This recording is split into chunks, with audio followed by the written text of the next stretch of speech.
I never thought that hosting a simple family dinner would end with me being called a fossil in my own kitchen. It started the way it always did, with me in the kitchen, laying out the roast, passing the salad bowl, laughing when no one else laughed. You know, the kind of hostess who pretends she doesn't notice when her own wine bottle is passed over in favor of the expensive stuff Lisa brought. That night, my hands were shaking a little, not from age, but because I'd been so careful with the table, the food, the way I ironed the napkins. It was the first dinner I'd hosted in months. I wanted it to feel like family again. Then I heard my daughter-in-law. Lisa's voice floated in from the dining room. Light, sharp, amused. God, she's such a fossil. Still talking about that travel dream like she's Indiana Jones or something. Bless her, really. 12 years of saving coins and coupons for a fantasy trip she's never taking. Not anymore. My stomach dropped. My legs went cold. I stood behind the wall, barely breathing. That wasn't the part that destroyed me, though. That came next. She won't be going anywhere now, Lisa continued. Greg and I reallocated the funds for the boutique. It's technically a joint account. She won't even notice. We needed a jumpstart, and honestly, better her money serve some actual purpose. There was a brief clink of glass and then Greg's voice. My son. My only son. He laughed. He laughed. I gripped the edge of the countertop until my knuckles turned white. My heart pounded in my ears. A steady, mocking beat. They had stolen from me. Not borrowed, not asked, stolen. And worse, they did it with pride, in my own home, over the dinner I cooked, at the table my late husband built. That's when something inside me stopped being afraid. I didn't storm in. I didn't shout. I walked out with the tray of dinner rolls like nothing had happened. I smiled, as if I didn't feel like a ghost at my own table, as if I hadn't just overheard my entire retirement dream being laughed at like a bad joke. Lisa met my eyes, smiled politely, said, Marlene, this bread smells amazing. I smiled back. Thank you, dear, I said softly. I made it myself. And in that moment, I started making a different kind of plan. I saw clearly for the first time what I had been to them all these years, a vault they thought would never lock. The house? Mine. The savings? Mine. The retirement I'd postponed. The travel dreams I'd shelved. The sacrifices I'd made? Also mine. But they had loved my money more than me. I placed the bread on the table, sat down beside my son, and made small talk about the weather. But behind my eyes, the numbers were already adding up. 12 years of frugal living. Dozens of unopened travel guides. A woman dismissed too many times as harmless. They thought they'd won. That I'd be too old, too polite, too grateful to fight back. They forgot something. Quiet doesn't mean weak. And as Lisa reached across me for more wine, my wine, laughing with her perfect nails and perfect lipstick, I felt something unexpected stir in my chest. Not rage. Not grief. Resolve. They had just bought themselves a storm they couldn't predict. And I was done being polite about it. The night after the dinner, I sat in my little living room, wrapped in an old knit shawl, watching the streetlight flicker through my window like a dying firefly. Everything looked the same, but nothing felt the same. 12 years. That's how long I'd been saving. After my husband David passed, people thought I'd crumble. And maybe for a while, I did. I wore his flannel shirts around the house, like armor. I talked to him through the walls. I bought those travel books, not because I thought I'd leave the next day, but because I needed something to look forward to, a promise I whispered to myself before bed. One day, the maps came first, folded, creased, circled in red ink, then the guidebooks, then the travel magazines. I'd collect postcards from friends who traveled and taped them to the fridge. Paris, Peru, Kyoto, Barcelona. My refrigerator looked like a collage of someone else's freedom. I lived modestly, couponing, shopping secondhand, taking my tea bags out to dry for a second use. When people asked why I never replaced the peeling linoleum or got a new car, I'd joke, I'm waiting to cash in all my airline miles. But the truth was, I didn't spend because I wanted to see the world. I wanted to see myself again. Somewhere along the way, between David's death, Greg's career taking off, and Lisa moving in, I stopped being a person with dreams and became an accessory. The doting mother. The built-in babysitter. The emergency fund. Greg had always been kind growing up. Protective even. He used to get into fights at school if anyone said something mean about me. When David died, he cried in my lap for an hour. But Lisa had a way of turning everything warm into something transactional. At first, she was sweet, helpful. Let me handle the groceries this time, Marlene. You shouldn't be paying for the plumber, let us. And then it changed. You don't need 2 bedrooms, right? Why not keep one account for convenience? Think of it like a safety net. For all of us. And I fell for it. Not because I trusted her, but because I trusted him. I sat on that couch, surrounded by dreams I hadn't yet lived, and I realized something cold and final. I had been slowly erased. Every sacrifice, every time I said yes when I wanted to say no, every time I smiled through a moment that broke my heart, it had led to this. Them sitting in my kitchen, calling me a fossil, using my money to chase their dreams, while mine sat in glossy books under the coffee table. I picked one up. Morocco. The pages had fingerprints from how many times I'd flipped through it. I opened to the photo of the Sahara, golden dunes stretching into eternity. That had always been the first stop. A camel ride at sunrise, a tent under the stars.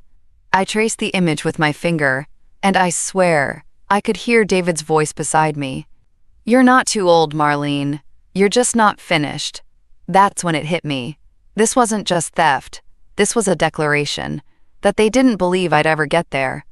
That I'd always be around, conveniently small and quiet, a piggy bank dressed like a person. But they were wrong. I might not be young. I might not move as fast as I used to. But I was not done. And I wasn't going to let them write the ending of my story with my own money.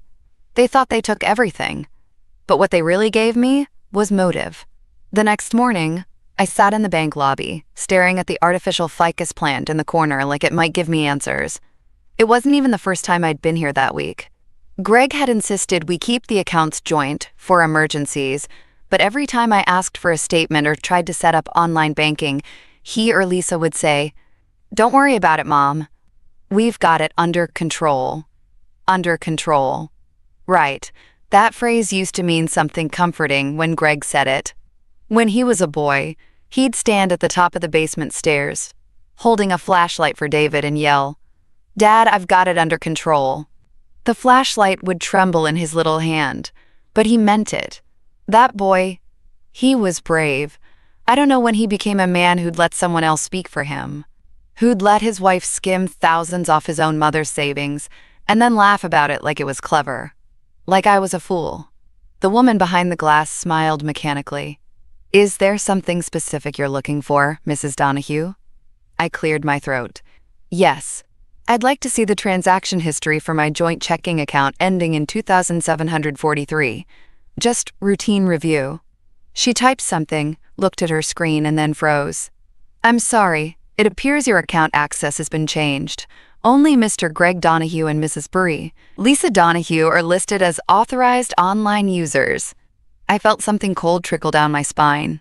"I'm the account holder. It was opened in my name." "Yes," she said carefully, "but the settings designate them as the primary users. We'd need their consent to reauthorize your online access or make modifications." My mouth went dry. I didn't set it that way.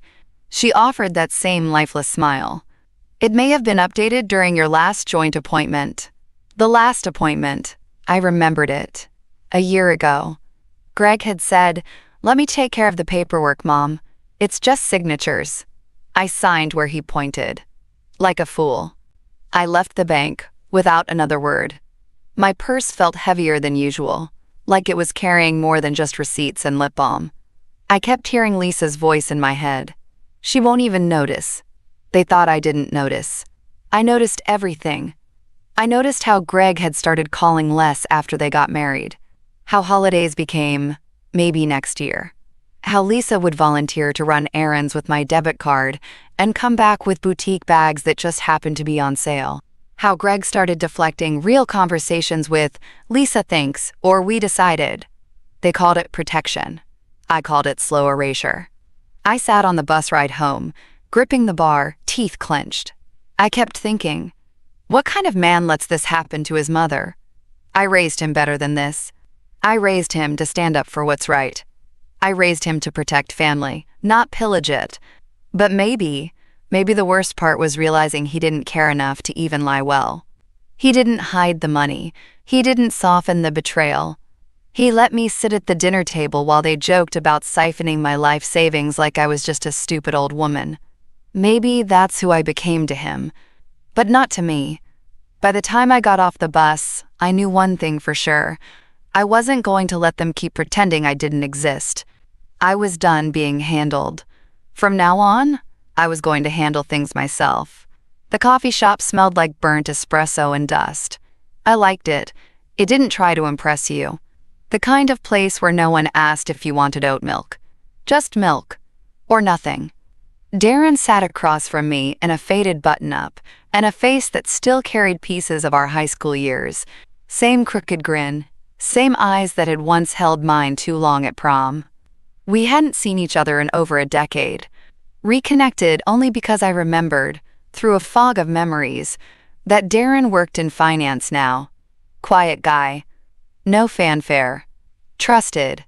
I appreciate you doing this, I said, cupping my hands around the ceramic mug. I know it's not typical. He raised an eyebrow. Marlene, you were the one who helped me pass Trig senior year. You want me to look at some bank statements? I'm not about to say no. I handed him the file I'd pieced together. Printouts from what little I could scrape through the ATM history, some mailed statements and screenshots Lisa had carelessly left open on my home computer once.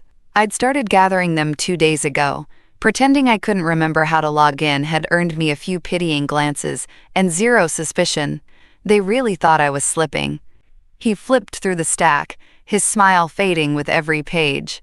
Jesus, he muttered, you weren't kidding. Nope, I replied quietly. This isn't oversight. This is patterned behavior. These withdrawals, this one and this one. He tapped 2 red marks I'd circled. They're all linked to a Square reader registered under Greg's name. And Lisa's boutique account is the destination for 2 of these transfers. He looked up at me slowly. You've been funding their business. I stared at the scratched surface of the table. Without being asked, without being told. He whistled under his breath. You know this is elder financial abuse, right? If you reported this, I'm not ready for that yet, I said sharply. I just needed to know if I was crazy. If I'd imagined it. You're not crazy, he leaned back. You've got a paper trail here that's cleaner than half the fraud cases I've handled. A laugh escaped me, bitter and low. Guess I missed my calling. He slid the folder back to me. You want me to help you go further?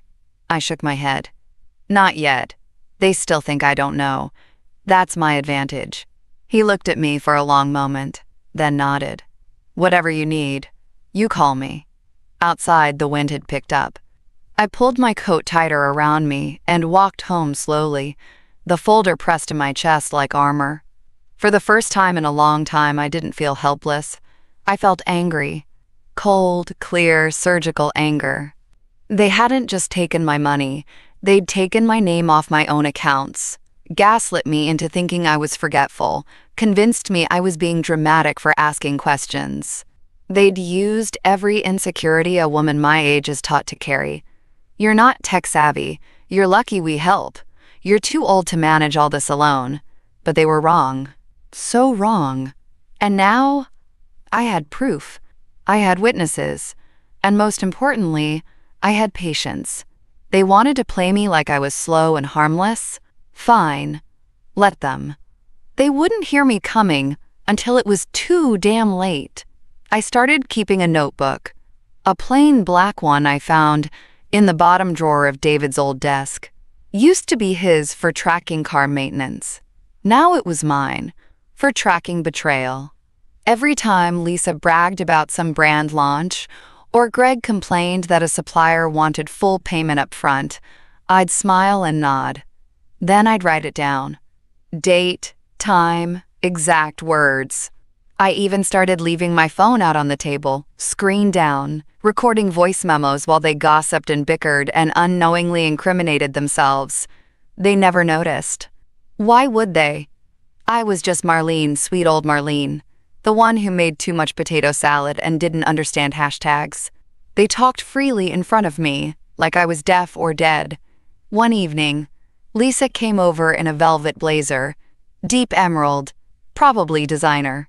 She sipped from the wine I paid for and dropped her latest victory, like a gift, onto my dining room table. I convinced Greg to order the new office couch from that Italian brand. You should have seen it, Marlene. Real leather, low profile, very luxe. Cost a fortune, but you have to spend big to attract big. My stomach churned. That's lovely, dear. And how's business going? Lisa laughed, flicking her hair. We're still riding the cash injection you gave us. Best unintentional investor ever. Unintentional investor. She said it with such ease, such audacity. Greg was no better.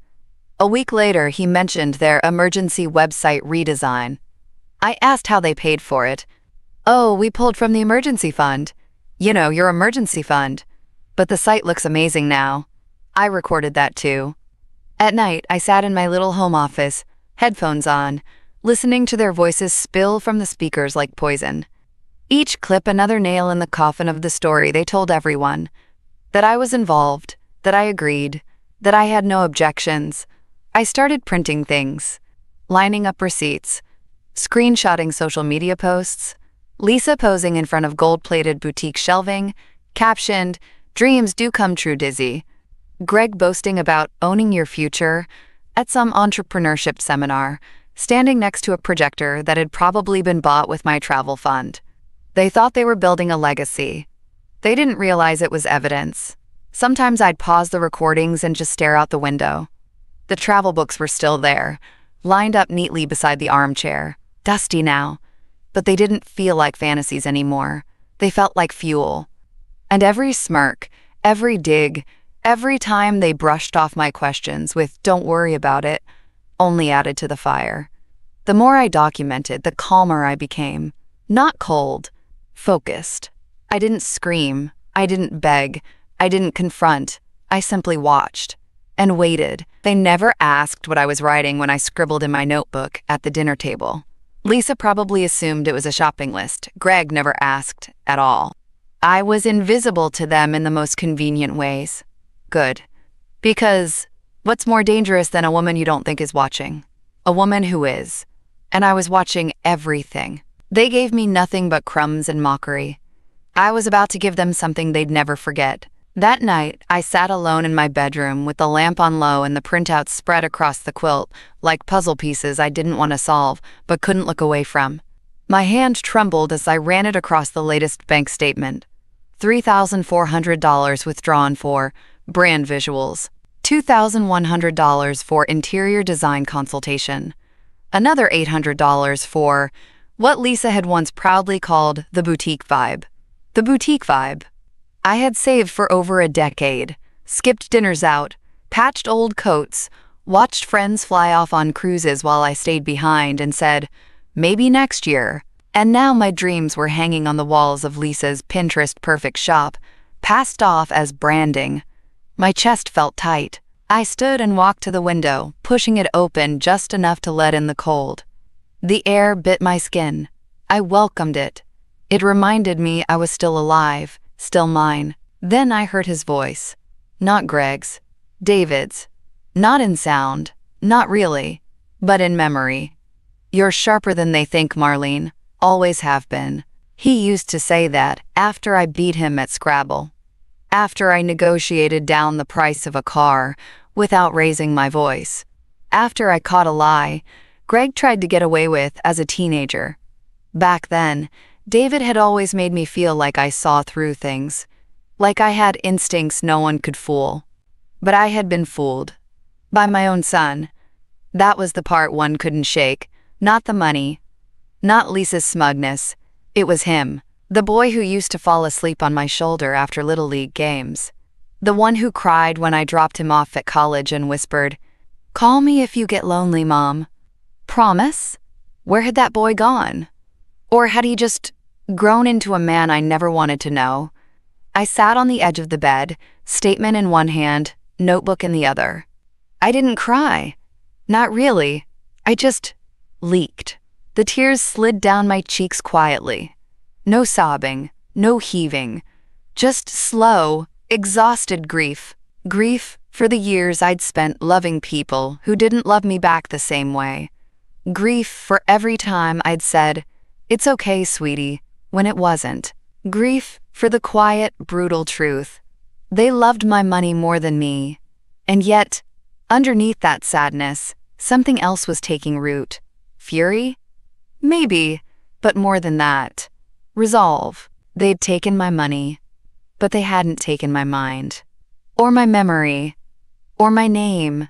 They hadn't taken me. And tonight, for the first time since the dinner, where it all cracked open, I let myself say it out loud. They don't get another dollar. My voice was steady, soft, but final. I looked over at David's photo on the dresser. He was smiling, wearing that same flannel shirt I still kept in the closet. I reached for it, pulled it over my shoulders like armor. "I've got this," I whispered. "You raised a fighter. You just didn't know it yet." Then I reached under the bed and pulled out the lockbox. My original documents. My birth certificate. A copy of my will. Some savings bonds even Lisa didn't know existed. They thought they had access to everything. That I'd laid it all out, foolish and grateful. They were wrong. They hadn't even seen half of what I was capable of. And I was just getting started. I was at the bank before the lobby even opened. I parked 2 blocks away on purpose, just in case Greg or Lisa drove by. I didn't want questions. I didn't want witnesses. I wanted control. For the first time in years, I was taking it back. I wore my plainest coat, hair pulled back, no makeup, just the sharpness in my eyes and the folder pressed tight to my chest. Inside were the statements, the copies, the evidence, and, most importantly, the legal documents that still listed me as the original account holder, not co-owner, not dependent. Me, the woman who opened that account with her first widow's benefit check and whispered, "This is where the rest of my life begins. Good morning, ma'am. Do you have an appointment?" "I need to speak to a senior account manager," I said, calm but firm. "And I'm not leaving until I do." It didn't take long. I think they heard something in my voice, not desperation, authority. 20 minutes later, I sat across from a middle-aged man named Peter, who looked like the kind of person who wore sunscreen religiously and had never missed a day of work in his life. Good. I needed that kind of order. "How can I help you today, Mrs. Donahue?" "I want to freeze all joint accounts that bear my name," I said evenly. "Effective immediately. I want to remove all authorized users, revoke online access, and disable debit card activity on every card linked to me." He blinked. "May I ask why?" I didn't flinch. "Because my son and his wife have been siphoning money out of my savings without my knowledge or consent. I believe I have sufficient documentation to prove it. And I no longer feel safe." Peter took one look at my folder and sat up straighter. "I see. I'll need to verify a few things first." "Please do." We went through each account, step by step. I signed documents, provided IDs, answered every security question with the kind of sharpness they weren't expecting from someone they probably assumed was here to dispute a parking fee. Then I said the words I'd rehearsed a dozen times in the mirror. "I'd like to open a new account, solo, under my maiden name, Marlene Ackerman. I'll be transferring a portion of my remaining funds there today." Peter hesitated. "You're aware doing this may cause conflict?" "I'm aware," I said, my voice cool. "But conflict has already come. I'm just choosing to stop funding it." He gave a slow, almost respectful nod. "I'll make it happen." And he did. 20 minutes later, I walked out of that bank lighter. Not richer, just cleaner. Like someone had finally scrubbed the mud off my name. I didn't text Greg. I didn't call Lisa. They'd find out the next time they tried to use the card or log in to check the balance that no longer belonged to them. Let them panic. Let them wonder. Let them taste the silence they'd fed me for years. When I got home, I put the new documents in my safe, changed the locks on the desk drawer they once had access to, and made myself a strong cup of tea. The sky was overcast. The wind picked up. I wasn't worried. Because that morning, I did something they never expected me to do. I stopped asking permission, and I started protecting what was mine. They came in loud, didn't even knock. The front door slammed open like they paid the mortgage. Lisa was first, heels clicking on the wood floors, like a judge entering a courtroom. Greg followed close behind, red in the face, voice already raised. "MOM, what the hell did you do?" I didn't flinch. I was standing in the living room, folding towels. Calm. Focused. Alive in a way I hadn't felt in years. Lisa didn't even let me answer. Our boutique card declined. Mid-payment, with a supplier we desperately needed. Do you have any idea how humiliating that was? I looked at her blankly. No, I don't imagine I do. Greg tossed his keys on the side table like he owned the house. We couldn't even pay rent on the pop-up space. It bounced. I tilted my head slightly, set the towel down. Must be tough, Lisa scoffed. Don't play innocent, Marlene. You froze the accounts. I met her eyes, cool and clear. Yes, I did. Greg stepped forward, tone shifting to that pleading edge he used when he still believed charm was currency. Mom, you could have warned us. Given us a chance to move money around, plan things. You mean hide things? I asked, letting the word slice. His mouth snapped shut. Lisa's voice turned brittle. We're your family. You don't just cut off your family without a conversation. I smiled then, not kindly. Lisa, I hosted a dinner in this house. Cooked the roast, set the table, sat there while you drank my wine, and laughed about stealing my money. Don't talk to me about conversations. She looked stunned for a second, like she hadn't realized I was in the room that night, like I wasn't supposed to hear her. Greg started again. You don't understand. We were trying to build something that benefits the whole family. Oh, were you going to take me on your business retreats? I said, dry. Let me sleep under the desk in your leather-wrapped brand studio. Mom. No, I said sharply. We're not doing that, Greg. Not the guilt trip. Not the soft voice. I'm not stupid. And I'm not yours to manage. Lisa folded her arms. This isn't just about money. I nodded slowly. No, it's about respect. And I finally realized, if you have none for me, I don't owe you comfort. There was a pause. Greg blinked at me like he was seeing me for the first time.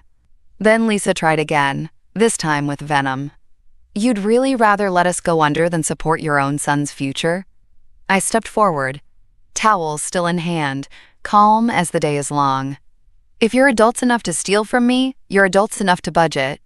Greg opened his mouth, closed it. I could see the exact second his brain started turning against him. His shoulders slumped, just a little. You always said you'd help me if I was in trouble, he said, voice smaller now. And I always said I'd stand by you as long as you didn't lie to me, I replied. You broke that. Lisa broke that. And I won't fund dishonesty. Lisa shook her head, disgusted. This is pathetic. No, I said quietly. What was pathetic was me, sitting silent while you drained my savings, thinking love meant handing over pieces of myself. She rolled her eyes. We'll sue. I shrugged. The bank has records. The transactions are yours. You'd only be suing your own footprints. That shut her up. They left eventually, Greg dragging Lisa by the elbow as she hissed about lawyers and reputations. The door slammed harder this time. I didn't cry. I didn't shake. I picked up the last towel, folded it neatly, and placed it in the drawer. Then I poured myself a cup of tea. The silence felt earned this time. And I didn't miss them at all. The house was quiet again. Not peaceful, just still. I sat on the couch, the laptop glowing in the dark, fingers hovering above the keyboard. For a moment, I hesitated. Not out of fear, out of grief. Because the part they never tell you about drawing a line in the sand is what gets left on the other side. Sometimes it's your children. Sometimes it's the version of yourself who believed they'd never cross you. But I hit compose anyway. Subject: financial abuse documentation, Marlene Donahue. I attached everything. Bank statements, voice recordings, screenshots of boutique expenses matched against my account activity. I typed a short, firm message to my lawyer, a woman named Ruthie, who once represented me after a minor car accident and told me, "You're sharp, Marlene. Don't let anyone tell you otherwise." I was finally listening. My hands didn't shake, not even a little. I'd spent too many years second-guessing myself. Too many dinners biting my tongue. Too many moments blaming myself for being too trusting, when the truth was, I just expected decency from people I loved. And now I knew better. I clicked send. The inbox blanked. Gone. No takebacks. I leaned back into the cushions and let the tension unspool. It was like releasing the final breath after a long, brutal swim underwater. I wasn't out of the storm, not yet, but at least now I was facing it head on, not drowning quietly inside it. The doorbell didn't ring that night. No apology. No knock. Just the knowledge that, somewhere across town, they were realizing I'd shut the gates. And not temporarily. This was permanent. I imagined Lisa pacing, ranting about ungrateful parents, while Greg sat on the edge of their overpriced couch, checking his phone for account access that no longer existed. Good. Let them sit in that silence. Let them hear what it sounds like when the bank vault finally closes. I turned off the laptop and went to the kitchen. The clock said 1:04 a.m., but I wasn't tired. I stood there, looking at the kettle, the same one I'd bought on clearance the year David passed. Still worked. Still whistled. I put it on and waited. The way I'd waited for so much else in life. But this time, the waiting felt different. Not desperate. Not passive. Prepared. The whistling started low, then grew, and I didn't turn it off right away. I just stood there, listening. Because it reminded me of something. Just because it gets loud doesn't mean you have to run. You can stay. You can let it rise. You can pour your tea in the middle of the noise and drink it anyway. And that's exactly what I did. No one was going to rescue me from this. Not Greg. Not the bank. Not justice. It was going to be me. And I was enough. In the morning, I'd start looking for someone to help me draft a formal claim. But tonight, I sat under the soft kitchen light, sipping tea, not waiting for anyone to change their mind. Because I already had. And there was no going back. The law office was quiet. Too quiet, almost. One of those expensive places with white walls and echoing halls that made you feel like you should whisper your pain. I didn't whisper. I walked in with my chin up, my bag full of evidence, and my goddaughter's name already written on the paper in my heart. I wasn't here to threaten. I was here to prepare. "Good morning, Mrs. Donahue," the receptionist said politely. "Attorney Vega will see you now." Ruthie Vega had salt and pepper hair, sharp eyes, and the kind of calm that made even betrayal seem manageable. She closed her laptop when I entered and gestured toward the chair across from her. "You ready?" I nodded once. "Everything's in the file. I've reviewed the documents. What happened to you qualifies as financial exploitation, no question. We can pursue it officially, if that's your decision." I let the words settle. It would have felt good to drag Lisa's name across the courtroom floor. Maybe even Greg's too. But part of me didn't want to go that route. Not yet. Not unless they pushed harder. What I needed more than justice was insurance. Control. So I pulled out the other envelope from my bag. The one with my updated healthcare directive and financial power of attorney forms. I want to make these changes official. Effective immediately. She scanned the paperwork, then raised an eyebrow. "You're removing your son as medical proxy and financial representative, replacing him with..." She looked closer. "Jordan L. Diaz?" "My goddaughter," I said simply. "She's level-headed. Knows how to say no. She's not easily manipulated. And she won't hesitate to pull the plug if I'm drooling on a pillow with no brain activity. Ruthie chuckled, nodding. Smart woman. I want it airtight. If I drop dead or get sick, I don't want Lisa anywhere near my bank accounts, my house, or even my urn. We'll lock it down, Ruthie said. I'll also add a provision. In the event of suspected coercion, Jordan has immediate authority to contest or override any family interference. That's standard in these cases. Good, I said. Also, I'd like to record something. Ruthie leaned in. A will? A message, I clarified. For them, in case something happens before I go on my trip. They won't get tears. They'll get clarity. She nodded, reached for the small camera on her desk, and clicked it on. The red light blinked. I didn't hesitate. My name is Marlene Donahue. If you're watching this, it means I'm either dead or done pretending. Greg, Lisa, if you're shocked by the decisions I've made, let me be clear. You earned this. You weren't just careless with my money. You were careless with my trust. My voice stayed steady. You taught me something. That love without respect is just manipulation. And being alone? That's not a punishment. It's peace after the noise dies down. I smiled then, but not for them. For me. For the first time in a long time, I chose myself. And I don't regret it. I looked straight into that camera, eyes sharp. I may not be in the room to say it, but make no mistake. I finally found my voice, and I gave it to someone who deserved to carry it. Click. Recording saved. Ruthie sat back, visibly impressed. I've had CEOs come in here less prepared than you. I stood, gathering my papers. I spent a lifetime caring for people who thought they owned me. They don't. Not anymore. As I walked out, the sun caught my reflection in the glass door. Same face, same wrinkles, same hands that raised a child, buried a husband, scrubbed the same floors for decades. But now, they carried power. And they weren't shaking anymore. They called it an intervention. Lisa even had the nerve to send an email ahead of time, titled, "Let's Heal This Rift, a Family Gathering," like it was some spiritual retreat and not the ambush it was always going to be. I showed up anyway, wore my nicest sweater, combed my hair, put on the lipstick David used to call blood red and unapologetic. I brought a folder.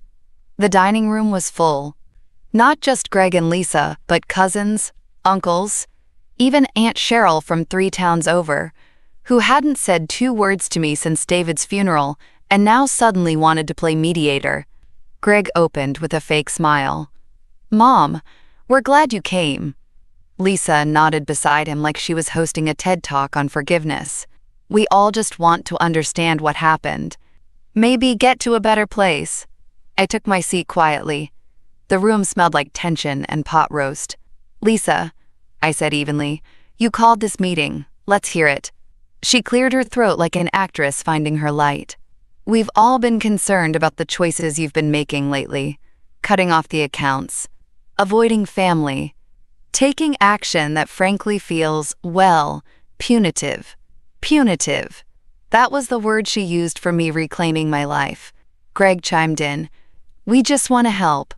But we need to understand what pushed you to this. I reached into my bag and pulled out the folder. Thick, stapled, tabbed in red. This, I said, placing it in front of them. Itemized transactions from the last 18 months. Every withdrawal from my account used for your boutique. Furniture, marketing, Lisa's seminar in San Diego. Remember that one? Greg's face paled. Lisa's mouth opened, then clamped shut. And just for fun, I added, flipping to the last page, I've included the total sum of what was stolen from me, $47,325. Gasps around the table. Someone dropped their fork. I leaned in, voice calm but sharp. That's what this is. Theft and emotional abuse. Wrapped in family smiles and, trust me, reassurances. Lisa shot up from her chair. This is outrageous. You're twisting things. That money was always shared. No, I said, turning to her with steady eyes. It was mine. Joint account or not, those were my deposits, my savings, my sacrifice. And you two cash them in for Instagram-worthy decor and ego projects. Greg finally broke. You could have talked to us. I cut him off. I did. Every time I asked about a charge. Every time I hinted at checking my balance. Every time I said no and you did it anyway. A long silence followed. Then I stood. You don't need to understand, Greg. You need to accept. There is no more discussion, no more access, no more guilt-tripping me over boundaries you forced me to build. Lisa hissed, "You'll regret this." I picked up the folder, slid it back into my bag and smiled. No, but I think you will. And then I walked out, past their stunned faces, past the relatives who suddenly couldn't make eye contact. Nobody followed. They didn't expect me to come with proof, with poise, with power. They expected a tearful old woman. They got a damn reckoning. And outside, in the cold dusk light, I didn't cry. I didn't shake. I exhaled. And finally, I felt clean. They waited until I got to the porch. Of course they did. I was halfway to my car, keys in hand, when I heard Lisa's heels click behind me like gunshots on pavement. Greg trailed her, silent, looking like he'd swallowed something sharp and bitter. "Marlene?" she snapped. "So that's it? You walk away? Over money?" I turned slowly. The wind was strong that evening. It carried her perfume and her poison right to my front step. "No, Lisa," I said. "I walked away over disrespect. The money just showed me who you were." She scoffed. "You're seriously choosing money over family?" I laughed once, sharp and humorless. "You mean like you did? Because you chose money the day you drained my savings and mocked me for dreaming." She crossed her arms. "We were investing in something real." "No, I was investing in something real. I was investing in trust. In you. And you treated it like spare change." Greg finally spoke, voice low and wounded. "It's not that simple, Mom." "No, Greg," I said. "It's exactly that simple." He looked at me then. Really looked. And for a split second, I saw the boy he used to be. The one who used to hold my hand crossing the street. The one who once said, "I'll take care of you when you're old, Mom, I promise." And now? He took care of my money. Not me. Lisa stepped forward, still defiant. "You'll end up alone, you know, in that sad little house with your postcards and your scrapbook fantasies. You're not young, Marlene. You're not going anywhere." I smiled. "I leave in 6 days." Her face twisted. "You're actually wasting money on that trip?" "No," I said gently. "I'm finally spending it on the person who earned it." I reached into my purse, pulled out a small envelope, and handed it to Greg. He stared at it, confused. "What's this?" "Your inheritance," I said. "What's left of it anyway?" He opened it, frowned. Inside was a single printed line. "Respect was always worth more than what you stole." He blinked. "This is a joke, right?" I looked at both of them, really looked. "No, this is clarity, and it's permanent." Lisa shook her head like she couldn't believe the audacity, like I was the one being cruel. Greg tried one last time, softer now. "Mom, please, can't we just fix this?" "You don't fix betrayal, Greg. You outgrow it." The wind whipped around us again. Leaves scattered across the porch. Somewhere behind the closed door, the voices of their enablers murmured, still too cowardly to come out and pick a side. But I didn't need their voices. I had my own now. "I loved you," I said quietly. "I still do. But I love myself more now. And I won't apologize for that." I turned away, walked to the car, put the keys in, engine roared to life, and in the rearview mirror, I watched Lisa stand frozen, arms crossed, her power finally useless. Greg was holding the envelope like it was burning him. I didn't wave.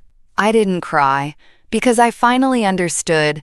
Sometimes the only closure you get is the sound of your own footsteps walking away. It didn't take long for the fallout to go viral. 3 days after the intervention, I got a message from my neighbor's niece, a quiet girl named Eden who freelanced as a video editor, the kind who wore hoodies in July and always had one earbud in. She sent me a simple text. "Hey, Miss Marlene, you probably want to see this." Attached was a video link. I clicked, and there they were. Greg and Lisa, standing on my porch, yelling. Clear as day. Caught from across the street, Eden's upstairs window. She'd filmed it through the blinds. "Just for safety," she said later.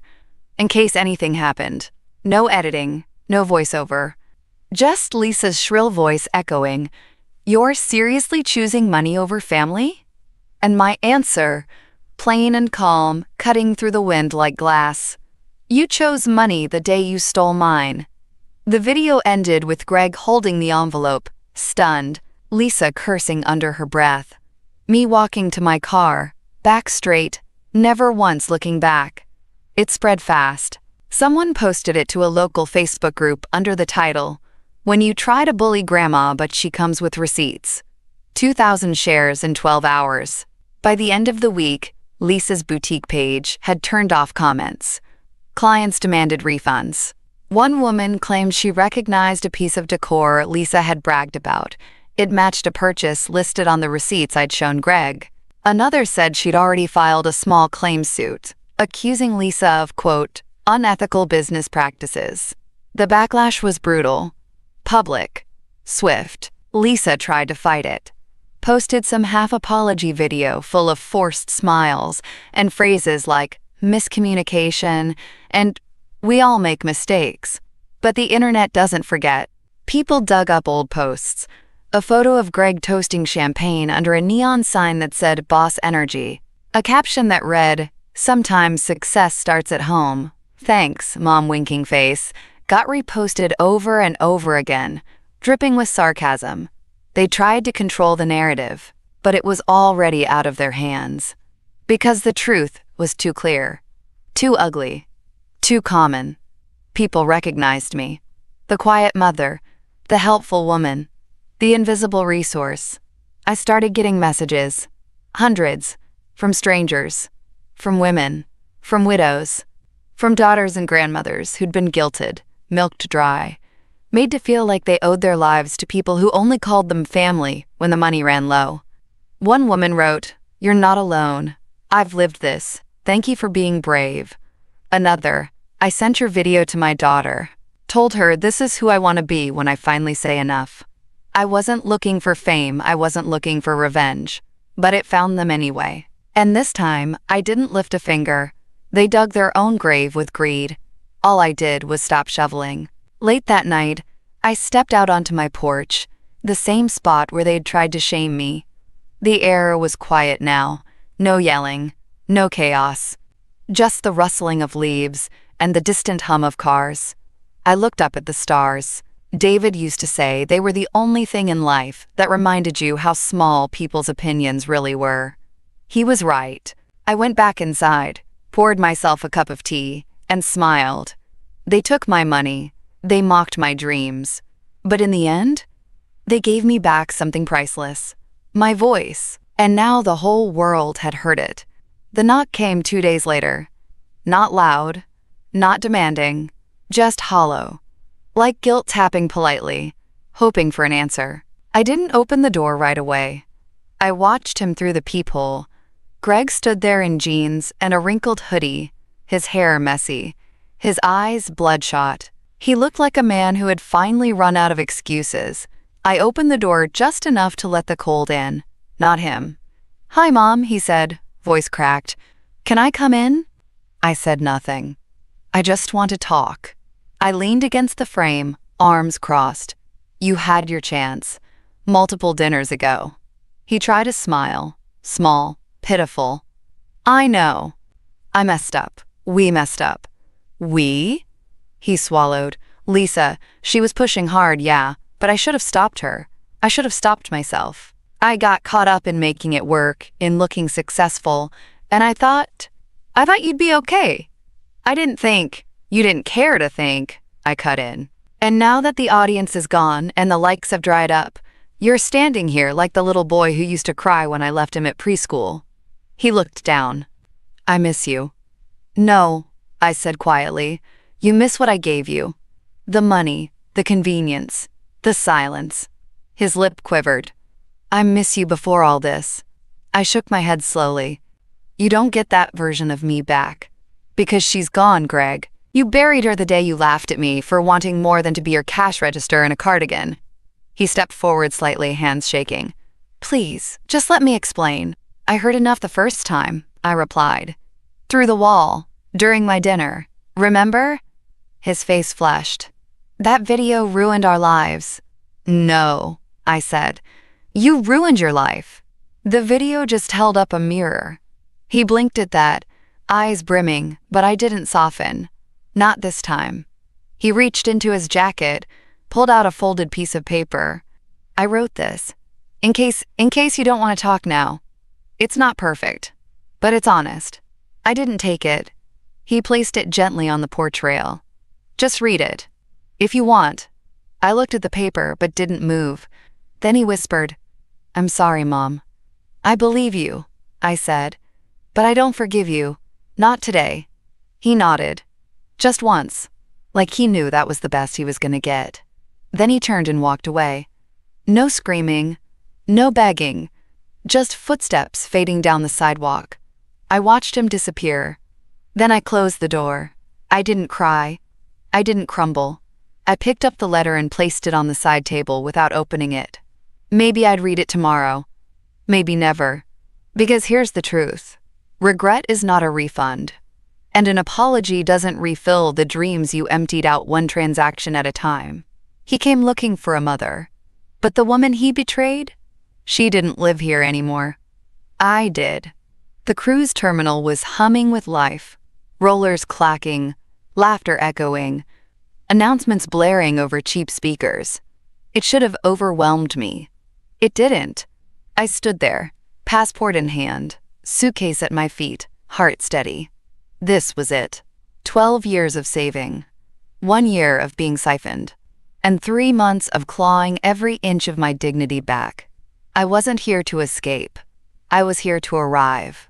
"Passenger name?" the clerk asked. "Marlene Ackerman," I said, using my maiden name without flinching. "Solo traveler." She smiled, handed me my boarding pass, and gestured me forward.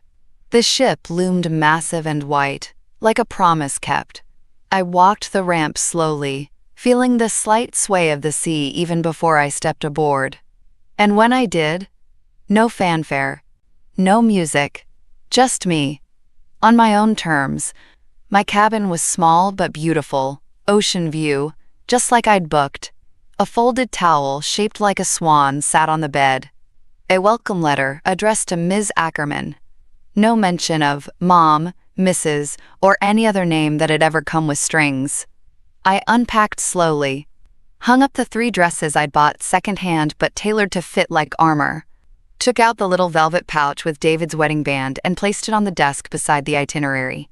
"You got me this far," I whispered to him, "but I'll take it from here." Later, I stood on the deck, watching the porch shrink behind me.